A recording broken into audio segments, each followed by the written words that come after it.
Welcome to Five Lemons Laughing. I'm Amanda, and I'm here with the whole gang: Drusilla, Melissa, Penny, and Morgan. Easy for me to say. In our last episode, we opened the door to this conversation, and today we're going to get even clearer. So what we're talking about is, have you ever set a boundary and then immediately wondered if you were being mean? Or you let someone face their consequences of their choices and then you felt guilty about it? Well, today we're talking about the difference between consequences, boundaries, and punishment, because they're really not the same thing. And we mix them up all the time. We either abandon ourselves or we harden our hearts. Mm-hmm. Okay, and that's exactly where we want to focus and get clear about the difference between boundaries, consequences, and punishment, because they're confusing. And I actually added this section into our conversation because I was confused. And so I thought, if I'm confused, everyone else is probably confused too. So sometimes what we think is a boundary is really just hurt we haven't dealt with yet. Sometimes what we call a consequence is actually a little bit of punishment sneaking in. Mm-hmm. And sometimes we're just trying to protect ourselves. And we just don't always know how to do it in a clean, healthy way. So why does it all matter? Because we don't understand the difference. When we don't understand the difference, we either shut down, we lash out, or abandon ourselves to keep the peace. But when we do understand it, something shifts. And we can protect ourselves without punishing others. And we can stay connected without losing ourselves. Beautiful. Mm-hmm. Thanks, lady. Mm-hmm. So let's just kind of review what the difference is between boundaries, consequences, and punishment, and then we'll dive into the conversation. So boundaries are about protection. A boundary is what I will do to stay in integrity with myself. It's me regulating me, not trying to control someone else.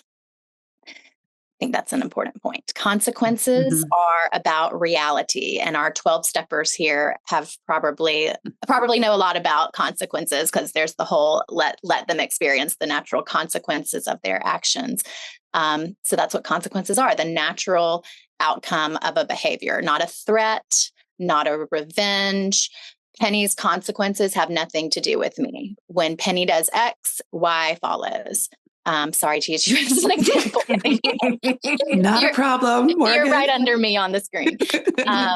Punishment is about power. Punishment comes from fear, control, making you're going to pay, and it breaks trust every time with the person when we get into this lane. So when we don't know the difference, everything can become blurry, as Melissa so beautifully explained. I think we've all experienced each of those different blurs, and we end up hurting ourselves or the other without even meaning to. So I think this is a very important conversation that we're having, and I know I will benefit from understanding the difference so that we can respond from a place of love and truth and not from hurt or anger or upset. So let's get into it. I have an example, like a very controversial example of all of these. I want a controversial. Yeah. Okay, someone else can go then. I'm just kidding. No. Can you make it controversial, Amanda? Well, who knows? It's about my horse, right? So I don't think so. So, well, I'm just going to dive in because I want to. So my horse is big. He's 7. I mean, he weighs 1,000 pounds. Yeah, I haven't put him on a scale, but I'm guessing he weighs 1,000 pounds.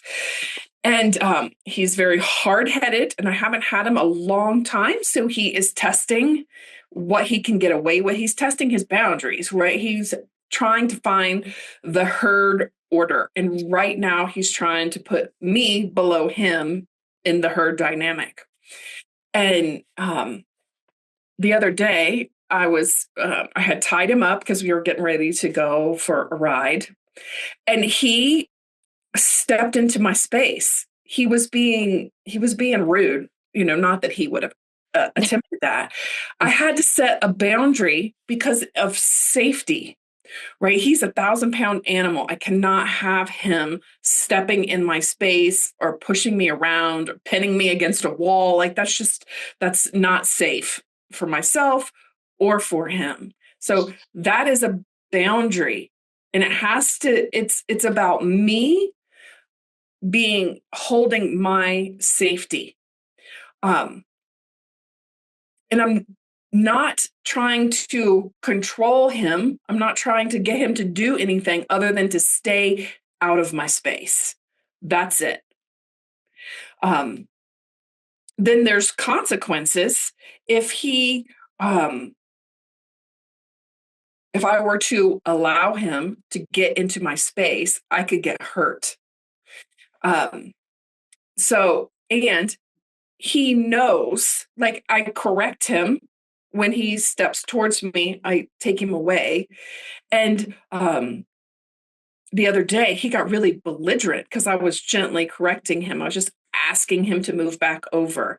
And then he took a giant step towards me, and I just put up my elbows. That was it. Like, no, nothing. And so he got an elbow in the ribs and he moved back over. And that was a consequence because I had asked him to move. And what I had to stop myself from was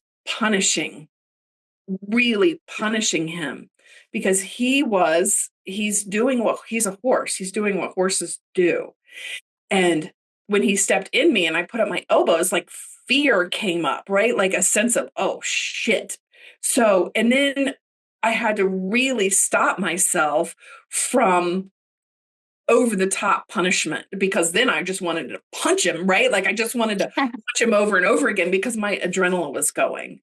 And that would have broken the trust, the bond between us. So that's my example of setting boundaries. Was your back towards him when he stepped towards you? I don't remember exactly. Because it just seems like maybe he's taking advantage. No, it was definitely, I wasn't like facing away from him. Like, I know that, like, I was either doing his hoofs or brushing him or something like that. Okay. Or, Okay. something, or maybe I was moving or from one side to the other. It was something like that. Yeah. I was just curious. And it sounds like you were doing something loving for him too, doing his hooves or brushing him.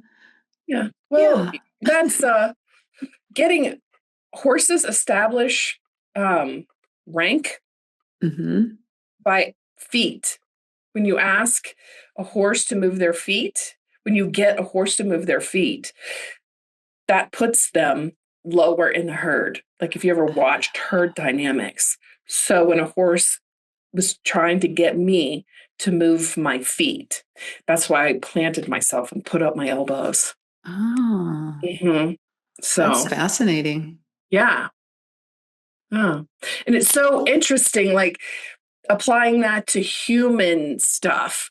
Like, when your partner or when somebody else is just not necessarily, like, maybe they're not thinking about it, or maybe they are, like, want to establish dominance and power over, they're trying to get you to do something to elevate themselves. But it's such a perfect example of, like, human relationships. It really is. Yeah. Yes. I have a question for you, Amanda. During the opening and the description of the terms that we're discussing today, it was described, and I forget, I think both Melissa and Morgan mentioned it, but that there are undealt with hearts when you punish, or either, I mean, there could be unhealed hurts in any three of the scenarios. So when you were describing your horse in the beginning as being large, of course, way larger than you, and we know there's been other situations where you've had to deal with him.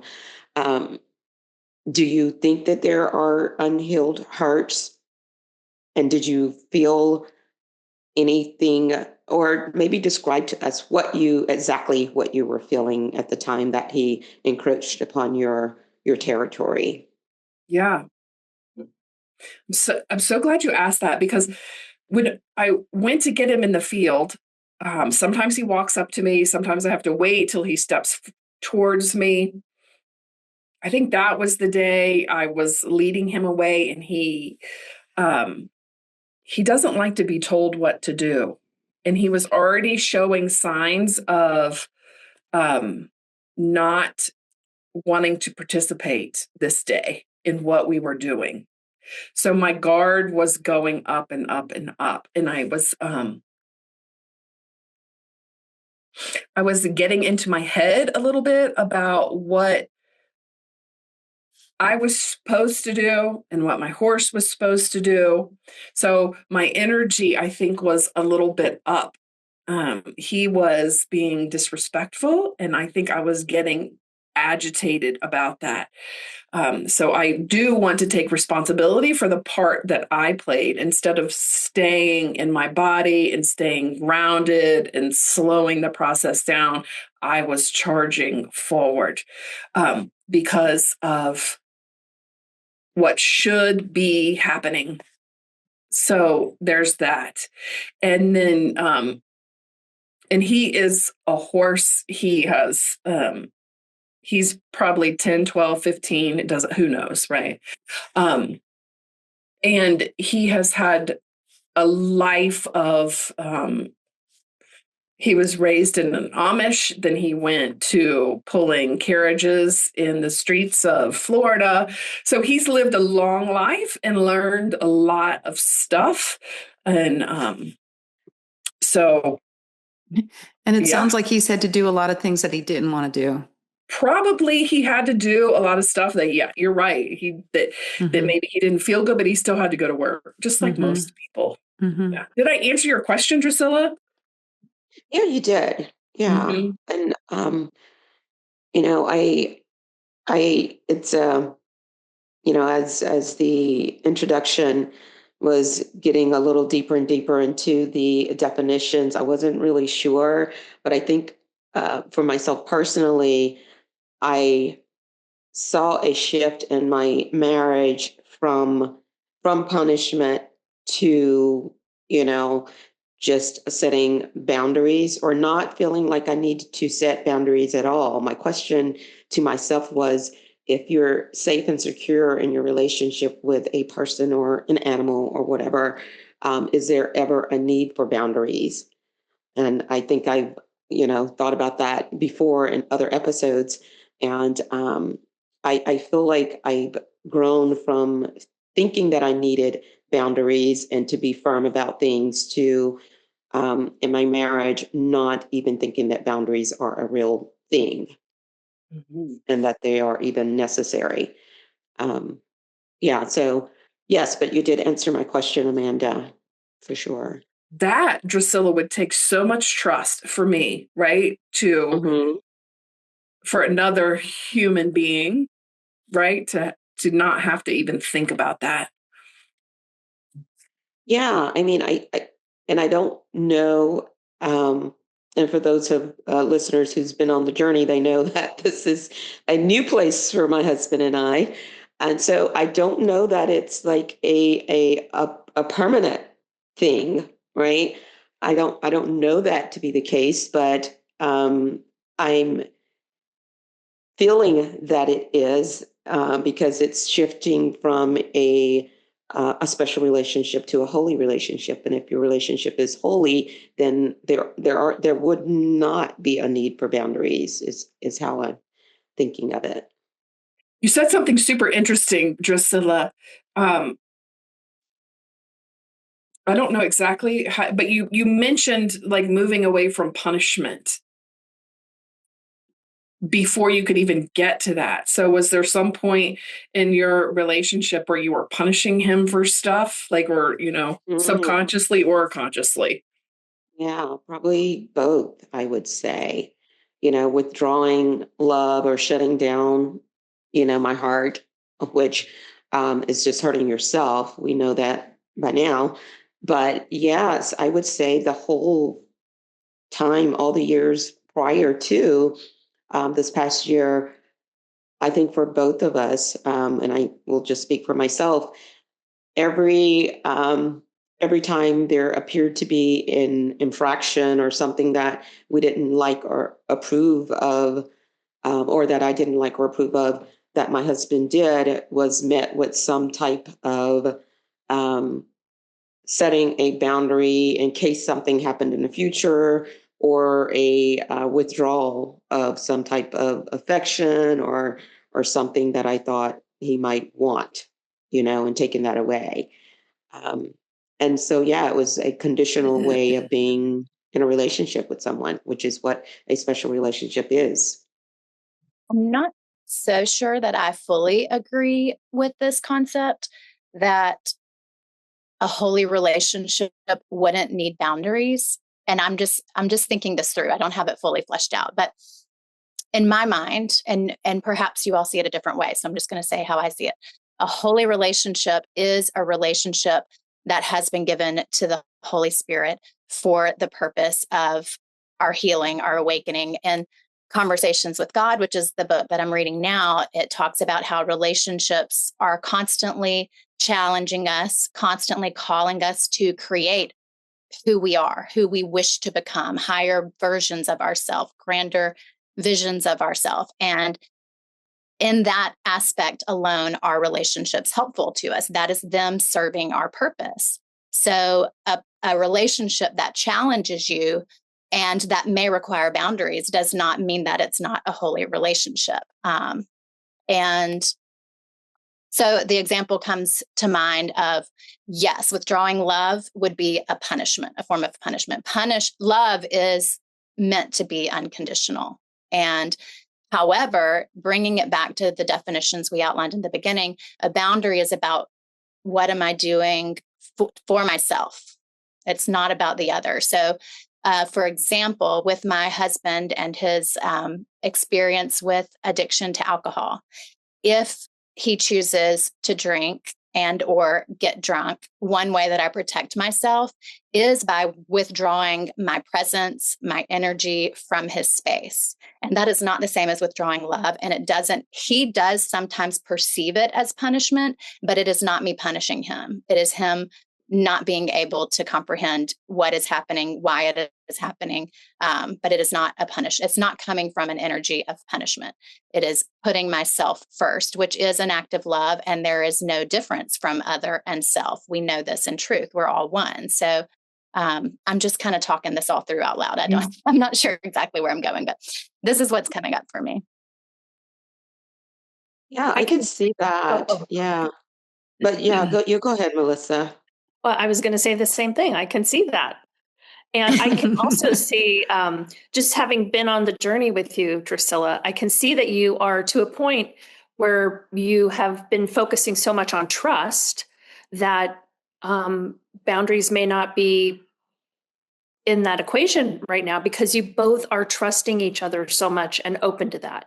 So I can see that completely. And I can see in my own relationship how, because I didn't have boundaries, because I was a super people pleaser, and I didn't have boundaries so that it didn't piss anybody off and they left me, that I got to the point where I was punishing people because I felt taken advantage of and stepped on and all that kind of stuff, because I never put the boundary down in the first place. So it was not creating boundaries that created problems in my relationship.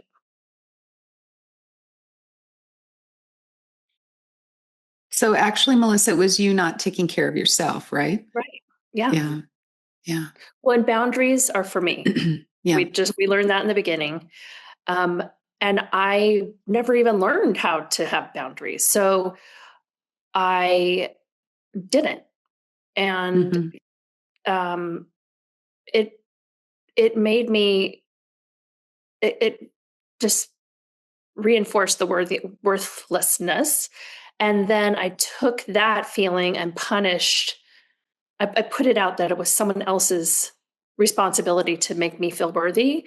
And I then punish because, and also when I don't have boundaries, I'm expecting my husband to be a mind reader. And then when he's not showing up how I think he should show up, then I get mad and I punish. Mm-hmm. And I punish by withdrawing my affection and my attention. So for me, boundaries are a very good thing in my relationship.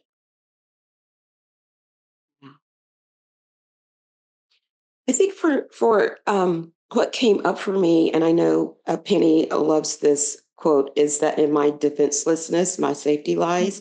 Mm-hmm. Why would I think that my beloved would do anything to jeopardize our love? Not that he would do anything that I would not approve of, but that's not my business, and that's not my reason to judge. I don't have a right to judge his behavior. So I don't feel the need to, there's no need to protect anything. It's kind of the feeling I have, not that I can be for sure that this is a forever feeling, but that certainly would be my goal. And that is how I feel today. That's a terrific place to be, Drusilla. Yeah. It is. And I still was thinking when Amanda was telling her story that I more related it to my relationship with my granddaughter. And she's 4, but children are just like animals. They use more of their innate abilities, right, to develop relationships. And I do feel that we have a lot of that little tug, and I have to remind myself to stay in my loving heart and to try to manage, the behavior that I'm trying to modify in her, which may be protecting her, but also sometimes it is protecting me, right? And my feelings in my relationship with her. So I find myself more aligned with what Amanda was dealing with in my relationship with her. Quite often, actually. I thought the same thing too. It sounds like Amanda's horse is her child. Yeah. Just a big 1,000-pounder. Yeah. And I think it's when you take like the human element, not that your granddaughter's not human, when you're taking if you take away all the human baggage, right? It's because I know my horse is not malicious. I know he's not. He's just testing out life. Whereas situation with human beings, like sometimes you don't always know, like what they're coming with. You don't know their ulterior motives. I'm getting better at staying centered and projecting love and projecting confidence and who I am and oneness. And that helps to change the vibration. But in human population, there are still people that are so in their ego minds that may not come across. So, people I think with their baggage are different or can be. I don't know. I think your horse has some baggage he's carrying with him too. Well, of course he does, but he's not malicious, right? He's not out to get me. He's not, I don't think he's out to get me. Well, I have the same thing with my husband. He's not out to get me, but I have to have this, like, he was gone skiing for 4 or 5 days and he came back and I've been in like such this kind of meditative place and he wanted to talk and he got sick and he wants me to please bring me some, orange juice and bring me this. And I am like, I am not ready to serve anyone yet. So my boundary is like, when you come back, you need to ease back in because I need to ease back in with being with people. And I'm happy to get your orange juice, but give me a half an hour. Those are more of my boundaries. Like I'm getting to know myself better. And he's not malicious and he is very, very loving. but sometimes I need things a certain way. Not all the time, but see, I even feel bad asking for right? Like I should be able to say, hey, when you come back from a big trip, will you just give me like 5 or 6 hours when you come back and before you ask me to do something? Okay. And so, like that could be a boundary. It's hard to even do, but yeah, it's taking care of myself. Like re-entry can be a challenge. Yeah. I saw it with my stepson when he would come from his mother's back to our place, or as he was getting ready to go to his mother's. It can be a very challenging time to disconnect or reconnect. Yeah. Yeah. Acclimation period. Yeah. Can I share something that I asked my personal assistant, Claude, about the whole boundaries and defenselessness? Because I think that's a very interesting conversation. And sometimes these spiritual and A Course in Miracles principles can be a little murky. Like, how does that translate in 3D life? And I thought how it answered was helpful and clarifying for me. So I'm going to share it. It said, if the boundary comes from fear, example, I have to protect myself because I'm vulnerable and you could hurt me, then yes, that's a defense. And A Course in Miracles would say that defense actually reinforces the belief that you can be hurt, which keeps you in the ego's world. But if it comes from clarity and self-knowledge, so going back to that Conversations with God definition of using relationships to decide who I want to be and become. So the example is, this is not who I am. This is not what I'm available for. That's not coming from fear. That's not defense. That's identity. You're not protecting yourself from an enemy. You're simply staying true to what you know yourself to be or who you're becoming. A boundary is what I will do to stay in integrity with myself, taking it back to the definitions we gave in the beginning of the conversation. Am I setting this boundary because I'm afraid of you or because I know who I am? One is from ego, one is from spirit, and they may look identical on the outside. I thought that was helpful to me because I was like, oh, that's interesting. How does that translate? So how does that land for you all? I understand the difference. I don't know that it makes a difference for me because to set the boundary means I'm expecting something. And the way I'm choosing to navigate is to stay in the present moment at all times, if possible. So like if I was thinking in Melissa's situation, I wouldn't set that boundary because I would want to perhaps be in the flow of life at all times. Maybe one day he comes home and yeah, I am feeling like I need more time. I would let that happen in the moment. And maybe the next time he comes home, I'm ready to receive him in whatever he asks for. So in my mind, I saw the relationship grow because I've been more able to stay present in the relationship and not rely on past situations, because that's what gets me into this PSTD or post-traumatic stuff that we're all trying to avoid. So I still see it as the same. I still see the result the same. It sounds like you're in post-traumatic growth, Drusilla. If that is a thing. It is a thing. Yeah. And I think one primary thing is to remember we're not going into any of these boundaries, punishment, consequences, thinking that we're better than the other person or that we know better than they do. And also like we're not better than the other person. And often we don't know what's best for them or what their soul mission is. And the other book that I'm reading, the memoir, the Elizabeth Gilbert book that I referenced a couple of weeks ago, All the Way to the River, she gives such a beautiful example that I just love. She's like, what if my last great act of, let me see if I can find it, because I'm not going to be able to,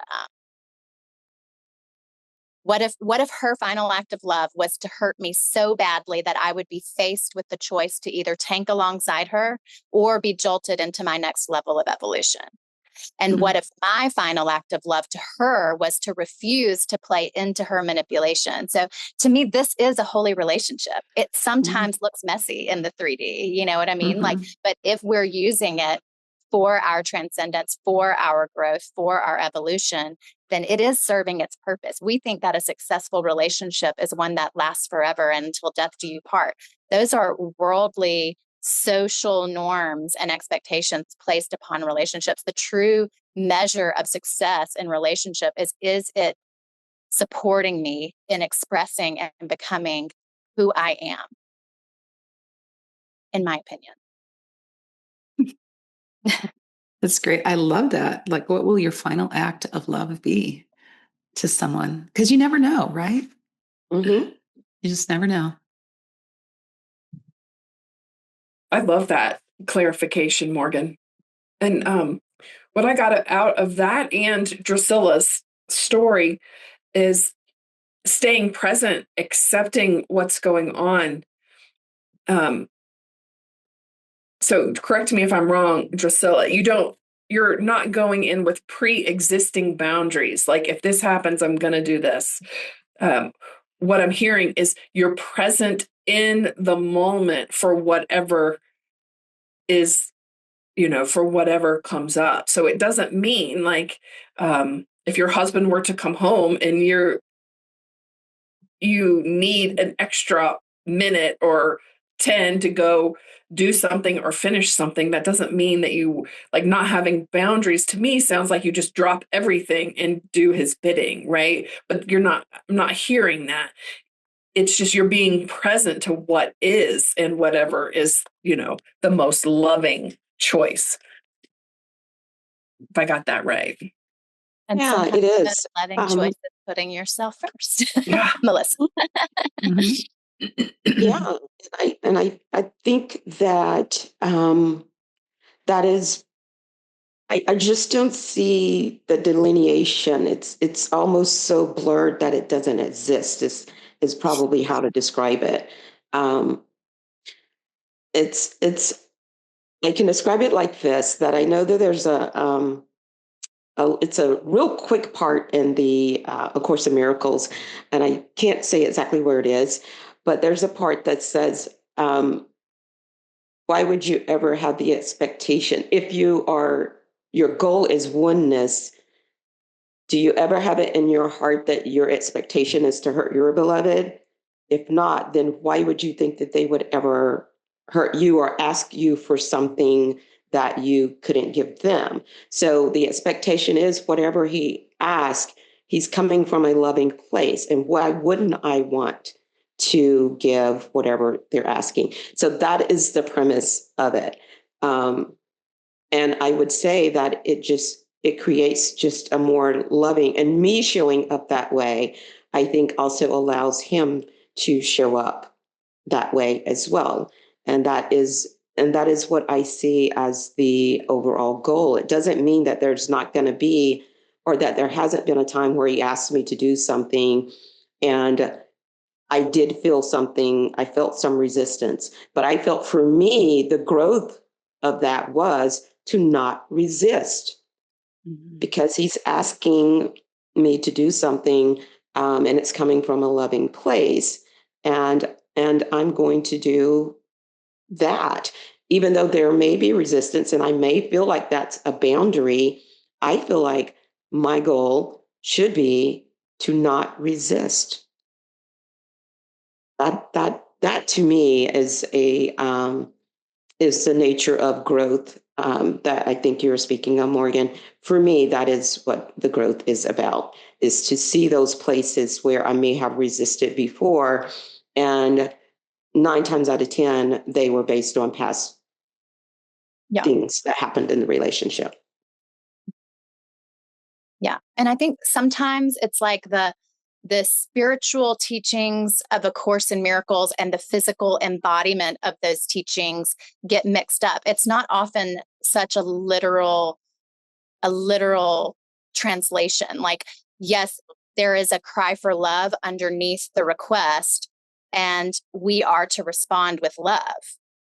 But it's not always I'm to respond to the exact physical request of, go clean my boots right now. You know what I mean? Like, sometimes the way to respond with love is to put yourself first and do what is loving and supportive to you in that moment. So I think that we're saying the same thing. It's just there's sometimes a transfer issue between the spiritual and the physical and what it looks like in its expression, if that makes sense. Yeah, it does. It does.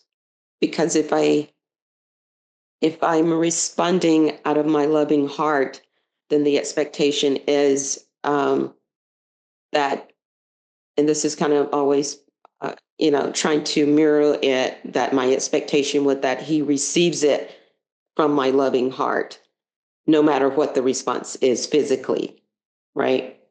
Is that what you were? Yeah. Yeah. I agree 100%. Yeah, I think it comes down to, and I see that we're about to have to wrap, so I will zip it after this. But I think what it comes down to ultimately is in every situation that arises, that we come back to the question, what would love do? What would love have me do? What is the highest and best choice? And, maybe it doesn't always feel clear, but as long as we're like having the intention that be our guiding light, Yep. Staying in our loving heart as best as we can. Best we can in this moment. Yeah. Did we cover consequences, punishment, and boundaries? I think so. What do you think, Amanda? I'm still kind of stuck on, like, I'm still like, my head kind of explodes when Drusilla says I don't have boundaries, right? Like, I'm like, I No, understand that. maybe we need to be very clear. Yeah. It's not, I'm only speaking about my husband and that, right? Because I have some perfect examples, which I think I've mentioned before, about some of my, specifically one relationship, friendship with a person who loves to gossip. And I have not made the full transition into a more loving way to handle that, that we could probably spend some time on if we had time. But it would look quite different than what I described with my husband, where I have to use boundaries in order to ensure that I am being truthful and authentic with how I like to live my life. And that is, I may end conversations on the phone with her sooner than she would like, or sooner than I ordinarily would, or I will even say things to her that I might not ordinarily have to say to someone else, For example, if she's talking about someone, I may say to her, well, I think the best thing to do is just to pray for her, So I'm using a lot of different techniques in that relationship than I normally would. And I feel more guarded in my relationship with her. But the goal still would be for me to just show up in my loving heart and to just allow her to talk and let my presence be the guide. But I'm not there in that relationship with her. Thank you for that. That's a lot more clarifying. Yeah, I think what I'm hearing is that we're at different levels of our specialness or holiness in relationships. It depends on a lot of, I'm going to call it baggage, what we have baggage that's hanging around or not. Yeah, that's what I'm getting from this conversation, is that we're all striving to be the best that we can be. And it's different for different people, different situations, different animals, just different situations. It can be different.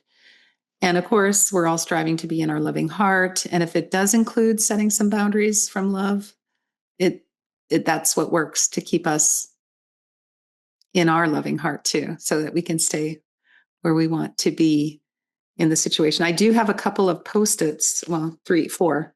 In challenging situations, stay centered in love. I heard that very loud and clear. Stay true to yourself. Stay true to who you know yourself to be. Gosh, I can't read these.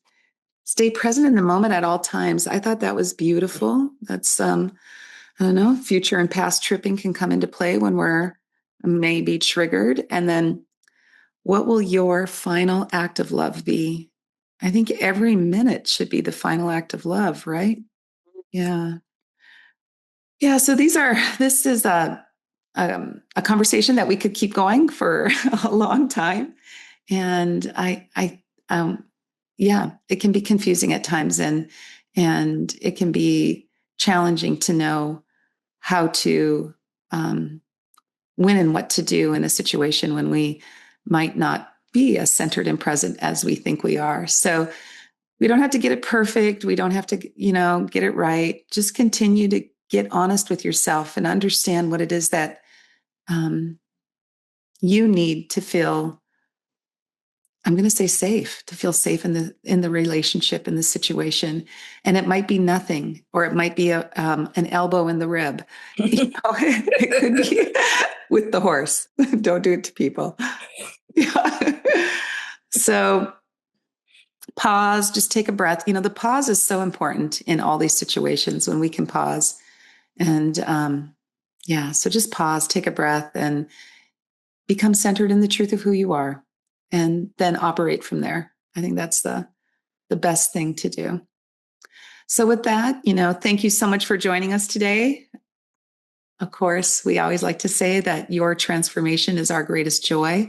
And we trust that this conversation may have assisted you with a little bit more transformation. Anyway, keep coming back. We love you, and we look forward to being with you next week. Bye. Bye, everyone. Everybody.